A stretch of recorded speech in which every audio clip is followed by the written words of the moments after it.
कहानी की शुरुआत क्लासरूम से होती है, जहाँ पर टीचर बच्चों को पढ़ाने में लगे थे, लेकिन किसी को भी पढ़ाई से कोई लेना देना ही नहीं था। सब आराम से सो रहे थे, मगर एक लड़का गामिन काफी मेहनत से पढ़ रहा था। ऐसा लग रहा था कि यही इस क्लास का टॉपर है, लेकिन असल में यह पूरे स्कूल में सेकंड प्लेस पर होता है, वह भी पीछे से। गामिन बताता है कि बचपन से ही उसे पढ़ाई करके अच्छे नंबर लाने थे और उसने हर एक फेमस एकेडमी को जॉय भी कर लिया था, लेकिन तब भी कुछ भी नहीं बदला। गामिन ने अपनी माँ से बोलकर प्राइवेट ट्यूटर भी लगवा ली थी, लेकिन उसके आने के बाद भी गामिन अच्छे नंबर नहीं ला पाया। तभी एक दिन स्कूल में उसने एक लड़के को कहते हुए सुना कि अगर तुझे अच्छे ग्रेड से कॉलेज जाना है ना तो यूसुंग टेक्निकल हाई स्कूल में चले जा। गामिन इसी आधी बात को सुनकर उस स्कूल में जाने का फैसला कर लेता है। वहीं पर उस लड़के का दूसरा दोस्त कहता है कि उस स्कूल में जाने से अच्छा है मैं मर जाऊं, लेकिन गामिन को यह बात नहीं पता थी। वो यूसुंग हाई स्कूल में एडमिशन ले लेता है, लेकिन जैसे ही पहले दिन वो क्लासरूम का दरवाजा खोलता है तो देखता है कि अंदर तो जंग छिड़ी हुई है, पढ़ाई का दूर दूर तक नामो निशान भी नहीं था। ये देखकर गामिन परेशान हो जाता है, लेकिन उसे ऐसा लग रहा था कि यहाँ तो सभी लोग मारपीट ही करते रहते हैं, तो थोड़ी ही पढ़ाई करके गामिन उन सभी लोगों से आगे निकल जाएगा। मगर फिर पूरे 10वें ग्रेड में 220 बच्चों में से गामिन की रैंक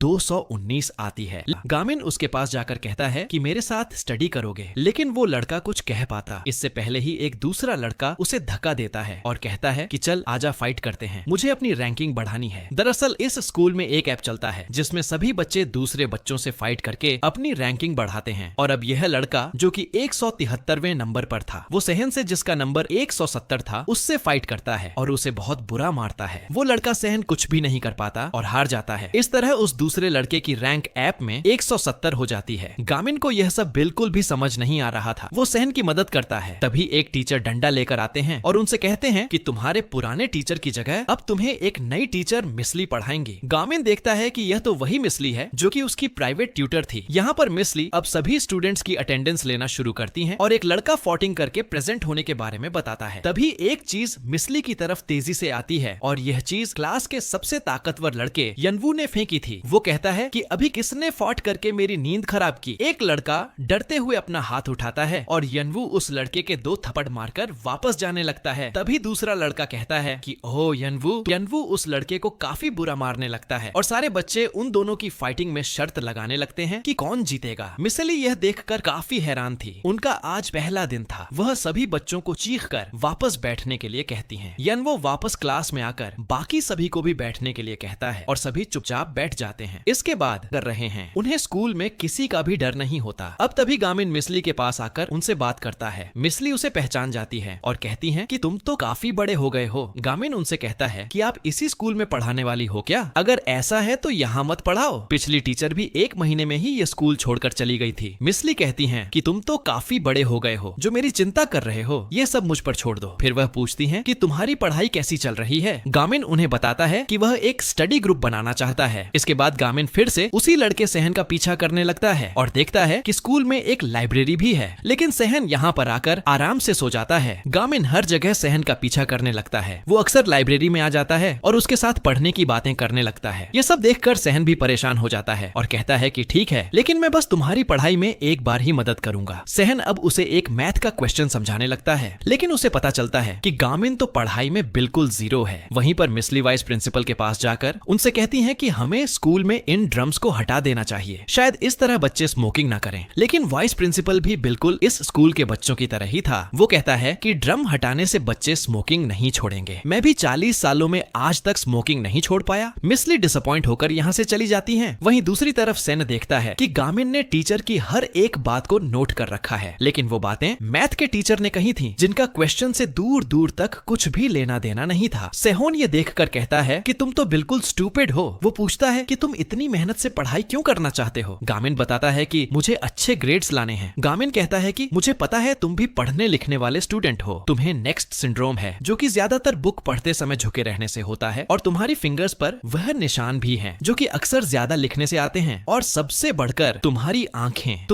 आंखें साफ बताती हैं कि तुम पढ़ना चाहते हो। गामिन कहता है कि तो हम साथ में एक स्टडी ग्रुप बनाते हैं, मगर सेहोन कहता है कि तू थोड़ा पागल वागल है क्या, स्टडी ग्रुप वो भी इस स्कूल में। वो लड़का हान ऐसा कभी भी नहीं होने देगा। गामिन कहता है कि यह हान कौन है। इस पर सेहन गामिन को बताता है कि हान उस फेमस गैंग यनबैक गैंग के चेयरमैन का बेटा है और उसी ने यह रैंकिंग ऐप बनाया है। वो इस पूरे स्कूल में नंबर 1 फाइटर है। उसने सभी बच्चों को किसी तरह से एक दूसरे से लड़ने और ऐप में अपनी रैंकिंग बढ़ाने के पीछे पागल कर दिया है। गामिन कहता है कि इसे हमारी पढ़ जाता है। फिर एक इवेंट के दौरान वाइस प्रिंसिपल उसी लड़के हान को एक अवार्ड देते हैं और कहते हैं कि यह हमारे स्कूल का सबसे बेहतरीन स्टूडेंट है। सेहोन भी यह सब देखकर उदास था। इसके बाद बाथरूम में उससे कोई टकराता है। सेहन गुस्से में था। वो कहता है कि यह कौन है, लेकिन यह लड़का वही हनव होता है। वो अब सेहन को पीटने लगता है। सेहोन उससे फाइट बैक नहीं करता। हनवू कहता है कि अब तू कल मुझे 2 लाख वन ला कर देगा। सेहोन कहता है कि 2 लाख वन मेरे पास तो इतने पैसे हैं ही नहीं। इधर मिसली अब खुद ही सारे ड्रम्स को उठाकर एक जगह रखने लगती हैं। तभी उन्हें एक आवाज आती है। वो देखती हैं कि यहाँ पर कहता है कि मैं उसकी मदद खुद करूंगा। इसके बाद गामिन मास्क लगाकर फायर एक्सटिंग्विशर लेकर आता है और पूरी जगह में स्प्रे करके सहन को उठाकर भाग जाता है। वो सहन को एक जगह पर लाता है, लेकिन सहन उससे कहता है कि तुम ऐसा क्यों कर रहे हो, तुमने मेरी मदद क्यों की। वो बस मुझे मारकर इस बात को खत्म करने वाला था, लेकिन अब इस तरह भागने की वजह से वो मुझे रोज बुली करेगा। सेयन कहता है कि मैं भी पढ़ाई करना चाहता हूँ, लेकिन यह बात अब जिंदगी और मौत की हो गई है। यह बोलकर सहन जाने लगता है। यन वो दोबारा उसके सामने आ जाता है और वो सहन को मारकर कहता है कि मैं जानता हूँ वो दूसरा लड़का हमारी ही क्लास का था, बता वो कहाँ पर है। लेकिन सहयन गामिन को इस मामले में नहीं खींचना चाहता था, इसलिए वो यनवू को कुछ भी नहीं बताता। तभी यनवू उसे बहुत बुरा मारता है और एक बेसबॉल बैट को तेजी से उसके मारता है, लेकिन गामिन अपनी एक ही किक से बैट को ही लिए उसने रोज सुबह खड़ी ट्रेनिंग करके अपने आप को बहुत ताकतवर बना लिया था। लेकिन इस सब से भी उसकी ग्रेड्स पर कोई असर नहीं पड़ा। खैर, यहाँ पर एक ही पंच में गामिन यनवू को बेहोश कर देता है और सहन यह देखकर हैरान था। गामिन कहता है कि बुल्ली होने की चिंता मत करो और मेरे स्टडी ग्रुप को जॉय कर लो। सहन अब भी यही कहता है कि मुझे वह जॉय नहीं करना। वो गामिन से कहता है कि मुझे पता है तुम भी पूरे कॉन्फिडेंट नहीं हो, इसी वजह से तो तुमने अभी खुद की आइडेंटिटी छुपाने के लिए मास्क पहन रखा है। यह बोलकर सहन चला जाता है। इसके बाद वो अपने घर आता है। सहन काफी गरीब था और वह अपने डैड के साथ रहता था। उसके डैड को सहन को पढ़ाने में बिल्कुल भी इंटरेस्ट नहीं था। वो कहते हैं कि पढ़ाई करके कॉलेज जाना यह सब बेकार होता है, इसीलिए तुम भी पढ़ाई छोड़कर कोई काम सीख लो। सहन कहता है कि प्लीज डैड अब बस करो, मुझे रोज रोज यह नहीं सुनना। ठीक है, मैं कॉलेज नहीं जाऊंगा और मैं पढ़ाई छोड़कर कोई काम सीख लूंगा। उसके डैड सहन पर गुस्सा होते हैं और कहते हैं कि तुम मुझसे ऐसे बात नहीं कर सकते। सेहोन भी गुस्से में बिना खाना खाए यहाँ से उठकर बाहर आकर बैठ जाता है। उसे अपनी मैथ की नोटबुक दिखाई देती है जो कि कूड़े में फेंक चुकी थी। सेहोन पढ़ना चाहता था, लेकिन उसके हालात ऐसे नहीं थे कि वह पढ़ सके। और वहीं दूसरी तरफ गामिन भी पढ़ना चाहता था, लेकिन उसके साथ पढ़ने के लिए कोई तैयार ही नहीं था। बचपन से ही दूसरे बच्चों की माँ गामिन की माँ से कहती थी कि हमारे बेटे ने एक स्टडी ग्रुप ज्वाइन कर लिया है, गामिन को भी स्टडी ग्रुप ज्वाइन कर लेना चाहिए ताकि वह भी अच्छे नंबर ला पाए। गामिन भी दूसरे बच्चों के पास जाता था, लेकिन कोई भी उसे अपने स्टडी ग्रुप में ज्वाइन नहीं करता था। इससे गामिन को काफी बुरा लगता था। उसकी माँ भी उसे रोते हुए देखती है और कहती है कि अगर तुम पढ़ाई में अच्छे नहीं हो तो चिंता की कोई भी बात नहीं है, इससे कोई फर्क नहीं पड़ता। लेकिन गामिन को किसी भी तरह खुद को पढ़ाई में अच्छा बनाना था। वो आज भी इसी बारे में सोचता है। अब अगले दिन मिसली उठती हैं। वो उस बेकार से स्कूल में बिल्कुल भी नहीं जाना चाहती थी, लेकिन वो एक टीचर थी, उन्हें यह करना ही होगा। वो खुद से यह बोलकर स्कूल आ जाती हैं, जहाँ पर वह देखती हैं कि स्कूल में वो ड्रम फिर से बाहर आ चुके हैं, जिन्हें कल उन्होंने हटाया था, और बच्चे मजे से खड़े होकर सिगरेट्स पी रहे हैं। अब तभी डिसिप्लिन चीफ डंडा लेकर यहाँ पर आते हैं। जल्दी वहाँ से हटो और इन सब इंस्पेक्टर हमारे स्कूल को देखने आए हुए हैं, वह वाइस प्रिंसिपल के साथ हैं। यह बोलकर वह तुरंत भाग जाते हैं। मिसली अब फिर से अकेले ही इन ड्रम्स को हटाने लगती हैं। तभी एक दूसरा लड़का उनकी मदद करता है। इस लड़के का नाम पार्क गन होता है। वो मिसली से कहता है कि अच्छा तो यही होगा कि हम लोग स्कूल इंस्पेक्टर को यह ड्रम देख लेने दें। मिसली कहती है कि मैं भी यही चाहती हूँ, लेकिन क्या करें, आखिरकार यह हमारा स्कूल है, हमें इसे खुद ही बदलना होगा। पार्क कहता है कि आप अकेले इस स्कूल को नहीं बदल पाओगे, मगर मिसली कहती है कि मैं हार नहीं मानूंगी। वो पार्क को वापस क्लास में जाने के लिए कहती हैं। वहीं पर दूसरी तरफ गामिन जब आज क्लास में आता है तो उसे अपनी डेस्क पर एक नोटबुक मिलती है जिस पर सहयन का नाम लिखा हुआ था। यह सहयन की वही मैथ की नोटबुक थी जो उसने गामिन को देने के लिए उस रात कूड़े में से उठा ली थी। गामिन उसे यह देने के लिए थैंक्स कहने लगता है। तभी उसके एक डेस्क आकर लगती है और यह डेस्क यनवू ने ही मारी थी। वह कहता है कि मुझे पता है, तो ही कल वह मास्क वाला बंदा था ना, वह नोटबुक को ले लेता है। गामिन कहता है कि मुझे यह वापस करो। वहीं पर वह स्कूल इंस्पेक्टर वाइस प्रिंसिपल के साथ पूरे स्कूल में घूमकर यह देख रहे थे कि यह स्कूल कैसा है और तभी उन्हें मिस्ली दिखती है जो कि अकेले ड्रम्स को हटा रही थी। स्कूल इंस्पेक्टर तुरंत उनके पास आने लगते हैं। डिसिप्लिन चीफ तुरंत ही ड्रम को लेकर निकल लेते हैं। यहीं पर स्कूल इंस्पेक्टर मिस्ली को देखकर कहते हैं कि स्कूल ज्वाइन किया है। ये लोग बात कर ही रहे थे कि तभी विंडो को तोड़ते हुए एक एक्स बाहर आकर गिरती है। मिस्ली तुरंत ही अपनी क्लास की तरफ भागती है। दरअसल कुछ समय पहले यनवू जब गामिन से लड़ रहा था तो यहाँ पर यनवू उस नोटबुक को जला देता है और एक एक्स की मदद से गामिन पर हमला करता है। लेकिन गामिन उससे फाइटिंग में काफी अच्छा था, वह आराम से उसे गिरा देता है। यह देखकर सभी बच्चे चौंक जाते हैं। तभी वही लड़का पार्क भी यहाँ से गुजरते हुए यह सब देखने लगता है। यहाँ पर गामिन बस किसी तरह से नोटबुक को जलने से बचाना चाहता था, लेकिन वो नोटबुक पूरी तरह जलकर खराब हो जाती है। इससे गामिन को काफी गुस्सा आता है। वो यन बैग फेंकता है। सभी लोग यह देख रहे थे और गामिन उस बैग को किक मारकर वापस यनवू की तरफ फेंकता है, जिससे यनवू दीवार में जाकर लगता है और वहीं पर बेहोश हो जाता है। गामिन उससे कहता है कि मरने से पहले सहून से माफी मांग कर जा। सहन भी यह सब देख रहा था। उसे एहसास होता है कि उसकी कितनी चिंता करता है। गामिन सच में उसके साथ पढ़ना चाहता था। सहन अब गामिन के पास आता है, जहाँ पर गामिन उससे कहता है कि मुझे माफ कर दो, मैं तुम्हारी नोटबुक का ख्याल नहीं रख पाया। लेकिन सहन गुस्से में उसे डस्टबिन में फेंक देता है, क्योंकि उसे बचाने के चक्कर में गामिन ने अपना हाथ जला लिया था। सेहोन कहता है कि ठीक है, मैं तुम्हारे स्टडी ग्रुप को ज्वाइन कर लूंगा। इससे गामिन काफी खुश हो जाता है। यहाँ पर मिस्ली अब भागती हुई क्लास में आती है। वो आग को देखकर तुरंत ही फायर एक्सटिंग्विशर से उसे बुझा देती है। तभी स्कूल इंस्पेक्टर भी यहाँ पर आ जाते हैं। वो समझ जाते हैं कि गामिन ने यहाँ पर वायलेंस फैलाया है और स्कूल के रूल्स को तोड़ा है। इसके बाद जब गामिन एक रूम में बैठा हुआ था तो तभी सहन गामिन के पास आता है और उसे उसके ग्लासेस देता है जो कि फाइटिंग के वक्त नीचे गिर गए थे। गामिन कहता है कि तुम यहाँ से चले जाओ, अगर टीचर्स ने मेरे साथ तुम्हें यहाँ पर देख लिया तो तुम्हें भी पनिशमेंट मिल सकती है। सहन उसे थैंक्स कहता है क्योंकि गामिन ने उसके लिए ही फाइट की थी। अब तभी मिस्ली और वाइस प्रिंसिपल के साथ स्कूल इंस्पेक्टर यहाँ पर आ जाते हैं। सहन तुरंत ही निकल जाता है। वो अपनी क्लास की तरफ जाने लगता है। सभी लोग उसे देखकर साइड में हटने लगते हैं। तभी सहन को एहसास होता है कि उसके पीछे कोई तो है और सारे बच्चे उन्हीं तीनों लड़कों को देखकर डरकर साइड में हट रहे थे। वह लड़के यनवो को पकड़कर स्कूल के नंबर 1 फाइटर और बॉस हान के पास लेकर आते हैं। यहाँ पर हान के साथ उसका सबसे करीबी पार्टनर हवान भी होता है, जिसके हाथ में एक गन थी। यनवो हान को देखकर काफी डरा हुआ था और वहीं दूसरी बिल्डिंग से वो लड़का पार्क भी यह सब होता हुआ देख रहा था। वहीं पर उस रूम में वाइस प्रिंसिपल अपनी इज्जत बचाने के लिए गामिन को एक्सपेल करने का फैसला करते हैं, लेकिन मिस्ली उस फैसले के खिलाफ हो जाती हैं। वो कहती हैं कि यह सारी गलती इस बच्चे की नहीं है बल्कि हमारे स्कूल की है। हम लोग बस एक स्कूल इंस्पेक्टर की इतनी चिंता कर रहे हैं जबकि हमें हमारे स्कूल के 600 बच्चों की चिंता करनी चाहिए। वाइस प्रिंसिपल ये सुनकर गुस्सा हो जाते हैं और कहते हैं कि इस लड़के ने वायलेंस का इस्तेमाल किया है। मिस्ली कहती हैं कि इसके पास कोई दूसरा रास्ता नहीं था और मैंने जो कुछ दिनों में इस स्कूल में देखा है उसे देखकर तो मुझे लगता है शायद इस स्कूल में बच्चे बिना वायलेंस के खुद को बचा भी नहीं पाएंगे। यह सब सुनकर स्कूल इंस्पेक्टर कहते हैं कि तुम तो बिल्कुल भी नहीं बदली मिस्ली हांगो। वो कहते हैं कि मुझे याद आ गया, मैंने तुम्हें कहां पर देखा था। तुमने टीचर सर्टिफिकेशन एग्जाम में टॉप किया था, लेकिन फिर भी तुमने टीचर बनने के लिए रजिस्टर नहीं किया। वाइस प्रिंसिपल और गामिन यह सुनकर चौंक जाते हैं कि मिस्ली ने उस एग्जाम में टॉप किया था। गामिन को याद आता है कि मिस्ली ने एक बार उसे बताया था कि उन्हें एक ऐसा टीचर बनना है जो कि बाकी लोगों पर बेहतर इन्फ्लुएंस छोड़ सकें। अब यहीं पर स्कूल इंस्पेक्टर कहते हैं कि मुझे बताओ मिस्ली, तुम इस स्कूल को किस तरह सुधार सकती हो। मिस्ली को कोई आइडिया नहीं आता, इसीलिए वो गामिन के स्टडी ग्रुप के बारे में इन्हें बता देती हैं और कहती हैं कि स्टडी ग्रुप का आइडिया इसी स्टूडेंट का था। मैं इसकी स्टडी ग्रुप बनाने में मदद करूंगी, इससे हम लोग स्कूल को सुधार सकते हैं। वाइस प्रिंसिपल कहता है कि आप इन सारी बेकार की बातों में मत पड़िए, लेकिन स्कूल इंस्पेक्टर को स्टडी ग्रुप बनाने का आइडिया पसंद आ जाता है। वो गामिन को एक्सपेल करने से भी मना कर देता है। इसके बाद अगले दिन गामिन सुबह ही उठकर अपनी ट्रेनिंग करता है और अपनी माँ के उठाने से पहले ही वापस आकर लेट जाता है। वो अपनी माँ को बिना बताए सालों से सुबह ट्रेनिंग कर रहा था। इसके बाद स्कूल जाते समय गामिन को सहन मिलता है। गामिन उसे अपने स्टडी ग्रुप के बारे में बताता है और कहता है कि हमारा स्टडी ग्रुप एजुकेशन डिपार्टमेंट की तरफ से अप्रूव होगा। वहीं पर वाइस प्रिंसिपल मिस्ली के सामने एक शर्त रखता है और कहता है कि स्टडी ग्रुप अगर फेल हो गया तो तुम्हारा कॉन्ट्रैक्ट भी इस स्कूल के साथ खत्म कर दिया जाएगा, मतलब मिस्ली को स्कूल से निकाल दिया जाएगा। और मिस्ली भी मान जाती हैं। इसके बाद वो गामिन और सहन को बताती हैं कि हमें 2 हफ्तों के अंदर अपने स्टडी ग्रुप में 3 और लोगों को जोड़ना होगा। 5 लोग होने के बाद ही स्टडी ग्रुप को एक क्लब की तरह एक्सेप्ट किया जाएगा। यह बात सुनकर दोनों थोड़े घबरा जाते हैं, लेकिन मिस्ली इन्हें नेपोलियन का कोट सुनाकर मोटिवेट करती है और गामिन भी जोश में आ जाता है। वह सहन के साथ मिलकर पूरे स्कूल में स्टडी ग्रुप के पोस्टर लगाने लगता है और काफी सारे बच्चे उन्हें देख भी रहे थे। गामिन सोचता है कि शायद हमें 10 से भी ज्यादा बच्चे मिल जाएं जो कि स्टडी ग्रुप को ज्वाइन करना चाहते हो। इसके बाद वह दोनों लाइब्रेरी में बैठकर इंतजार करने लगते हैं। गामिन के पास एक स्टूडेंट की कॉल भी आती है, लेकिन उसे स्टडी ग्रुप को ज्वाइन नहीं करना था। वो कहता है कि मैं सामने वाली स्कूल में पढ़ने वाली एक लड़की को पसंद करता हूँ, क्या मुझे कुछ टिप्स मिल सकती हैं जिससे मैं उसके करीब हो जाऊं? गामिन उदास होकर फोन काट देता है। तभी एक लड़का गुस्से में यहाँ पर आ जाता है। गामिन को लगता है कि आखिरकार इन्हें इनका तीसरा मेंबर मिल ही गया, लेकिन असल में उस लड़के को पता चला था कि किसी ने यनबवू को मारकर उसे हरा दिया है, और क्योंकि यह लड़का पूरे 10वें ग्रेड में नंबर 3 का फाइटर होता है, इसीलिए अब यह गामिन को मारना चाहता है। लेकिन गामिन को लगता है कि वो स्टडी ग्रुप ज्वाइन करना चाहता है। गामिन खुशी से उसे पास लाता है और फॉर्म ढूंढने लगता है। वो लड़का गामिन पर हमला करता है, लेकिन गामिन अनजाने में ही उससे बचता रहता है, और जब गामिन लोकर को खोलता है तो डोर उसके मुंह पर लगता है, जिससे वह लड़का यहीं बेहोश हो जाता है। और बाकी बच्चे भी बाहर से यह सब देख रहे थे। वो सोचते हैं कि गामिन तो बहुत ही बेहतरीन फाइटर है। यहीं पर सहन यह देखकर हैरान था। फिर पूरे स्कूल में दूसरे लड़के बाकियों को भी यह बात बताने लगते हैं कि वह लड़का गामिन तो पूरा मॉन्स्टर है, उसने बुरी तरह से उस तीसरी रैंक वाले को हरा दिया। इधर गामिन सहन से कहता है कि क्या वह लड़का दोबारा यहाँ पर आएगा? पता नहीं वह कैसे खुद ही बेहोश हो गया। सेहोन उससे कहता है कि इंतजार मत करो,